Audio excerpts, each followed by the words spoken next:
RIMS में लगातार अतिक्रमण मुक्त अभियान चल रहा है, लेकिन इस अतिक्रमण मुक्त अभियान के तहत जिन लोगों का घर टूट रहा है उनका दर्द समझने वाला कोई नहीं।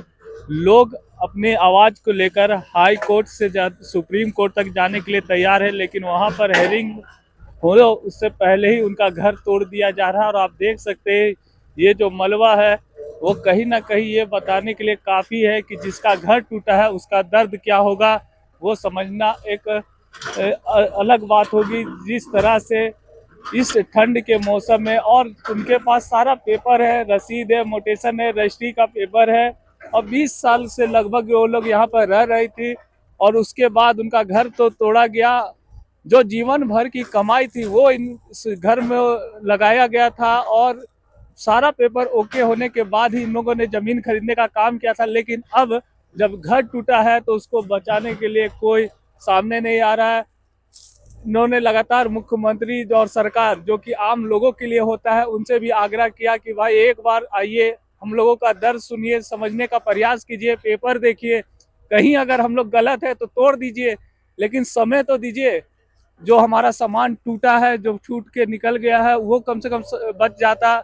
हम अपने से तोड़वाते तो शायद उसका आराम से तोड़ के कहीं और लगा सकते थे, लेकिन अब वो दिखाई नहीं दे रहा। और कहीं ना कहीं ये जो घर टूटा है वो घर मालिकों का दर्द समझिए और देखिए कि क्या उनका दर्द है, और सुनिए हमारे साथ कि क्या वो कह।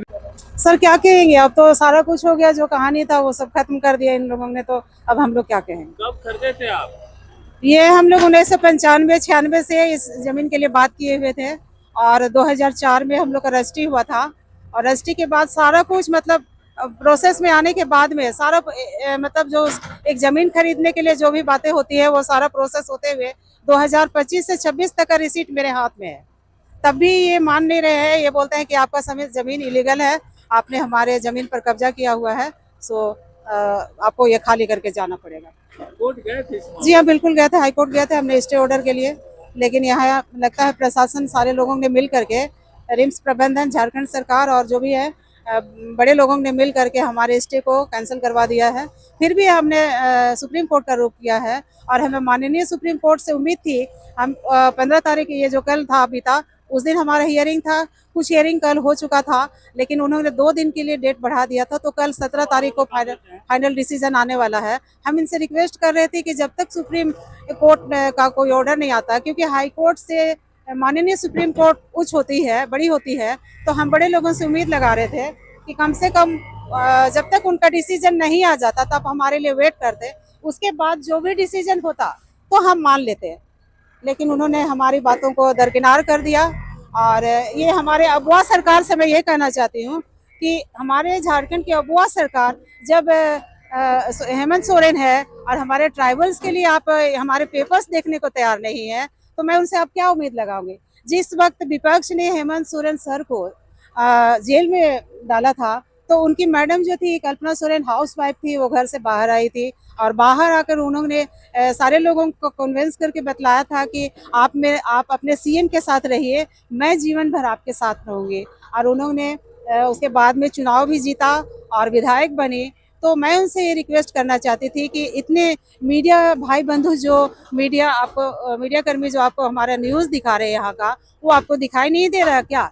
कम से कम किसी एक दिन थोड़ा सा टाइम निकाल करके आप आ जाते और हमारे यहाँ के जो पेपर्स हैं उनको देख लेते, उसके बाद आप डिसीजन लेते। और थोड़ा सा हमारे कम से कम जो जीवन भर की जो कमाई थी, हमारे सामान जो जैसे तैसे करके हम यहाँ से हटा रहे हैं या फिर तोड़ फोड़ जो चालू है, ये रोक देती तो हम कहीं सेटल हो सकते, या हमारे जो सामान टूट फूट रहे हैं उनको हम सुरक्षित निकाल कर ले जा सकते। लेकिन उन्होंने किसी ने भी आकर हमारी बात सुनने की जरूरत नहीं थी। इससे जमीन खरीदे थे? हमारा नहीं, ये तो यहाँ सामने पड़ा हुआ है। जी हाँ, बिल्कुल यहीं पे है, उनके थ्रू से हम खरीदे थे और सारा कुछ उन्होंने ही बताया था। और सारा कुछ सही बताने के बाद ही हमने ये डिसीजन लिया था कि ये जमीन हम अपने लिए ले लेंगे। लेकिन अभी उनका कहना है, वो हमारे जो जमीन मालिक थे वो तो गुजर गए, उनके फैमिली और बच्चे हैं, तो उनका कहना है कि अब बुजुर्गों ने क्या किया था वो हमें तो नहीं पता है। जो भी है आपने उनसे डील किया था तो सही ही होगा, लेकिन हम लोग तो अब क्या कर सकते हैं, हम तो बच्चे हैं, अब वो क्या कर सकते हैं। लेकिन कहना है कि हाँ, हम लोग को पता था कि हमारे बुजुर्गों ने आप लोग को दिया था, हमारे आप ही पड़ोसी है, घर आंगन के सामने थे। लेकिन अब इस तरह का प्रशासन अगर करता है तो हम लोग भी कुछ नहीं कर सकते, हम तो छोटे बच्चे हैं, हम लोग क्या कर सकते। देखिए, जिस वक्त में ज़मीन जो खरीदा हुआ था वो समय खतियानी ज़मीन करके रैयती ज़मीन है बोल के लिया गया था। और उस वक्त में ज़मीन मालिक ने भी ये नहीं जाना कि ये ज़मीन किसी का प्रॉपर्टी हो चुका है। अगर ये सब हो जाता, इसको मालूम होता हम लोगों को, तो हम लोग बाकायदे ही इस पर अपना नहीं करते। और इसमें प्रशासन और अंचल का सबसे बड़ा गलती है। जब इस ज़मीन का मुआवजा हो चुका था, सब चीज़ हो चुका था, वो ले चुका था, तो फिर वो क्यों रजिस्ट्री किया और क्यों मोटेशन दिया और क्यों रसीद कटवाने का काम किया? उनको सरकार को नहीं करना था। सरकार को इस पर अभी बहुत ज़्यादा ध्यान देना चाहिए था। और हमारा सबसे बड़ा दुख लगता है कि अभी हमारी सरकार जो है क्यों सोई हुई है। कम से कम कुछ तो कदम उठाना चाहिए था उनको, उन्होंने कुछ कदम नहीं उठाया है। तो इस पर बड़ी दुख की बात है। हम लोगों ने इतना मेहनत से जीवन भर की कमाई, उसको अपने मेहनत से अपना एक आशियाना बनाया, उसको इन लोगों ने तोड़ने का काम कर रहा है। तोड़ने का भी काम किया, ठीक है, कर रहा है, गलत है तो गलत है। जब आप हमारा सारा कागज पत्तर, सारा चीज है होते हुए भी सरकार इस चीज पर ध्यान नहीं दे रही है। विशेष तो कोर्ट पर जो ऑर्डर हो गया है उसी पर ये लोग कामयाब मुकम करते हुए आगे बढ़ रहे हैं। तो इस किससे खरीदे थे जमीन, कुछ है ऐसा जिसके नाम से, जिसका खतियान था? वो तो हमको भी अभी ठीक से सारा चीज मालूम नहीं है। तो खरीदा हुआ तो जमीन है, उनका सारा पट्टा पुर्जा यहाँ तक कि खतियान भी है उनके पास में, और मोटेशन भी है इनके पास में, सब चीज किया है, पर भी सरकार इनकी बात नहीं सुन रही। ये सबसे डरने की बात है। कम से कम सुनना चाहिए था। लोगों ने इतना मेहनत से खरीदा, यहाँ पर किनकी गलती है? विशेष उन लोगों को भी निकालना चाहिए जिन्होंने इस जमीन पर कारोबार किया और जिन्होंने दलाली भी किया और जमीन को देने का काम किया। सबसे ज्यादा उन पर भी वो काम होना चाहिए, जुर्म होना चाहिए, क्योंकि उन्होंने इतने इतने घरों को बसाने का काम किया और लास्ट में उजाड़ने का काम प्रशासन कर रही।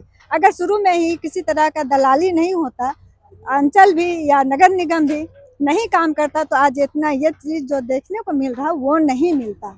आज हम लोग सभी खुशी से रहते। आज सबके चेहरे पर मुस्कान खत्म हो चुका है, रहने को आशियाना नहीं है। ठंड का सीजन है, इतना ठंड बढ़ी हुई है कि आदमी कहाँ जाए, क्या करे, वो चीज़ समझ में नहीं आ रहा है ना। और विशेष तो दुख लगता है कि इतना मेहनत, जीवन का कमाई हम लोगों का 5 सेकंड में ढल जा रहा है, और इसको कमाने में आदमी को बरसों साल लग जाता है। वो चीज़ है ना हम लोगों का।